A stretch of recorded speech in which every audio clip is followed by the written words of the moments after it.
ದೇವರ ಪರಿಶುದ್ಧವಾದ ನಾಮಕ್ಕೆ ಮಹಿಮುಂಟಾಗಲಿ. ಕರ್ತನಲ್ಲಿ ನನ್ನ ಪ್ರೀತಿಯುಳ್ಳ ದೇವರ ಮಕ್ಕಳೇ, ಈ ಬೆಳಗಿನ ಜಾವದಲ್ಲಿ ದೇವರು ಈ ದಿನಕ್ಕಾಗಿ ಕೊಟ್ಟಿರುವಂಥ ಒಂದು ವಾಕ್ಯವನ್ನು ನಾವು ಓದಿಕೊಳ್ಳೋಣ. ಲೂಕನು ಬರೆದ ಸುವಾರ್ತೆ 15ನೇ ಅಧ್ಯಾಯ 17ನೇ ವಚನ. ಆಗ ಅವನಿಗೆ ಬುದ್ಧಿ ಬಂದು ಅವನು ನನ್ನ ತಂದೆಯ ಬಳಿಯಲ್ಲಿ ಎಷ್ಟೋ ಮಂದಿ ಕೂಲಿಯಾಳುಗಳಿಗೆ ಬೇಕಾದಷ್ಟು ಆಹಾರವದೆ, ನಾನಾದರೂ ಇಲ್ಲಿ ಹಸಿವಿನಿಂದ ಸಾಯುತ್ತೇನೆ. ಹಾಲೆಲೂಯ. ಪ್ರೀತಿಯ ದೇವ ಜನರೇ, ಒಂದು ತಂದೆಗೆ 2 ಗಂಡು ಮಕ್ಕಳಿದ್ರು. ಅದರಲ್ಲಿ ಚಿಕ್ಕ ಮಗ ಬಂದು ತಂದೆ ಹತ್ರ ಆಸ್ತಿಯಲ್ಲಿ ಪಾಲು ಕೇಳ್ತಾನೆ.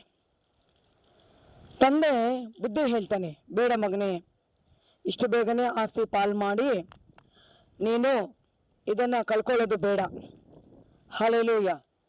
ತಂದೆ ಎಷ್ಟೋ ಬುದ್ಧಿ ಹೇಳ್ತಾನೆ ತನ್ನ ಕಿರಿಯ ಮಗನಿಗೆ. ಆದರೆ ಇವನು ತಂದೆಯ ಮಾತನ್ನು ಕೇಳೋದಿಲ್ಲ, ಧಿಕ್ಕರಿಸ್ತಾನೆ, ವಿರೋಧಿಸ್ತಾನೆ.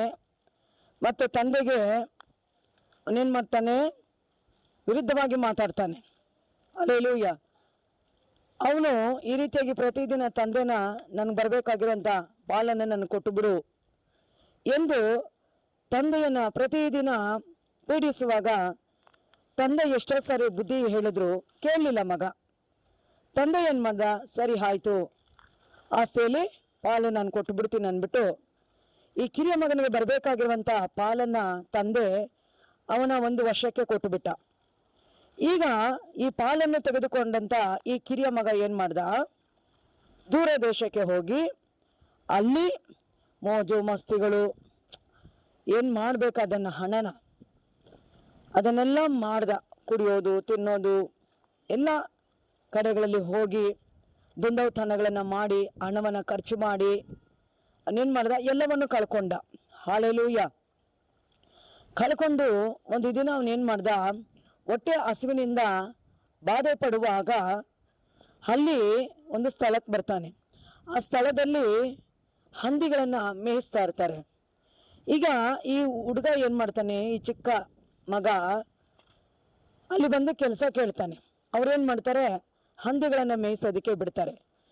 ಈಗ ಅವನೇನು ಮಾಡ್ತಾನೆ, ಹಂದಿಗಳನ್ನು ಮೇಯಿಸೋಕ್ಕೆ ಆ ಒಂದು ದೇಶದಲ್ಲಿ ಅವನು ಮೇಯಿಸುತ್ತಿರುವಾಗ ಹೊಟ್ಟೆ ಹಸಿವು, ಅವನಿಂದ ಇರೋಕ್ಕಾಗ್ತಾ ಇಲ್ಲ. ನೋಡ್ರಿ, ದುಡ್ಡು ಇರುವಾಗ ತಿನ್ನೋಕ್ಕಾಗಲ್ಲ, ಬೇಕಾದಷ್ಟು ಆಸ್ತಿ ಇರುವಾಗ ಅದನ್ನು ತಿನ್ನೋಕ್ಕಾಗಲ್ಲ. ನಾವು ಹೊರುವಷ್ಟು ಬಂಗಾರ ನಾವು ಹಾಕ್ಕೊಂಡ್ರೂ ಅದನ್ನು ತಿನ್ನೋಕ್ಕಾಗಲ್ಲ. ಅಲ್ಲೆಲೂಯ.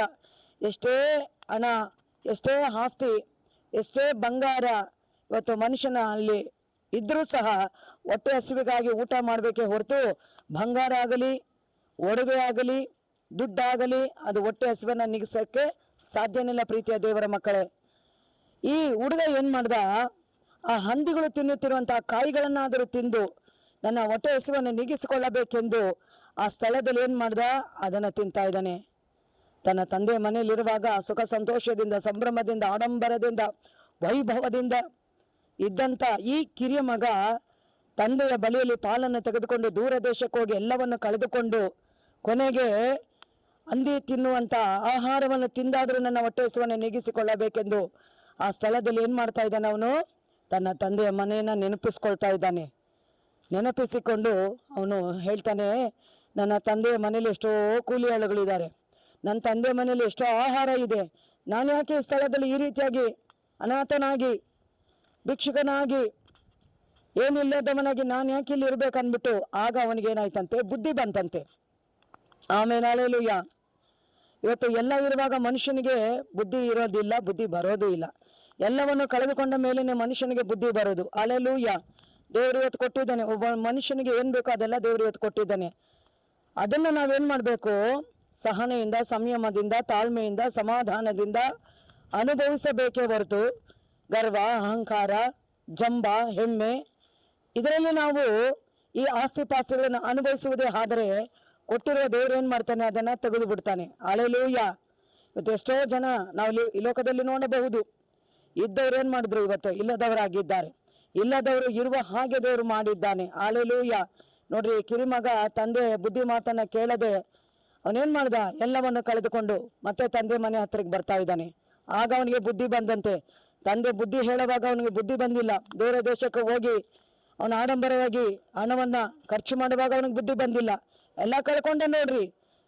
ಈ ಆಸ್ತಿ, ಹಣ ಒಬ್ಬ ಮನುಷ್ಯನನ್ನ ಕುರುಡು ಮಾಡಿಬಿಡುತ್ತಂತೆ. ಅಲೆಲೂಯ್ಯ. ಎಲ್ಲ ಕಳ್ಕೊಂಡಾದ್ಮೇಲೆ ಬುದ್ಧಿ ಬಂದು ನಾನೀಗ ನನ್ನ ತಂದೆಯ ಮನೆಗೆ ಹೋಗುತ್ತೇನೆ. ಆಮೇಲೆ ಅಲೆಲೂಯ್ಯ. ಲೋಕದ ಜೀವಿತದಲ್ಲಿ ದೇವರ ಮಕ್ಕಳೇ, ತಂದೆ ತಾಯಿಗಳು ಇವತ್ತೇನೆಲ್ಲ ಸಂಪಾದನೆ ಮಾಡಿಟ್ಟಿದ್ದಾರೋ ಅದು ತನ್ನ ಮಕ್ಕಳಿಗಾಗಿ. ಅದನ್ನು ನಾವು ಯಾವ ರೀತಿ ಉಪಯೋಗಿಸಬೇಕು, ಯಾವ ರೀತಿ ಅದನ್ನು ನಾವು ಉಳಿಸ್ಕೊಳ್ಬೇಕೆಂಬುದನ್ನು ದೇವ್ರು ನಮ್ಗೆ ಜ್ಞಾನ ಕೊಟ್ಟಿದ್ದಾನೆ.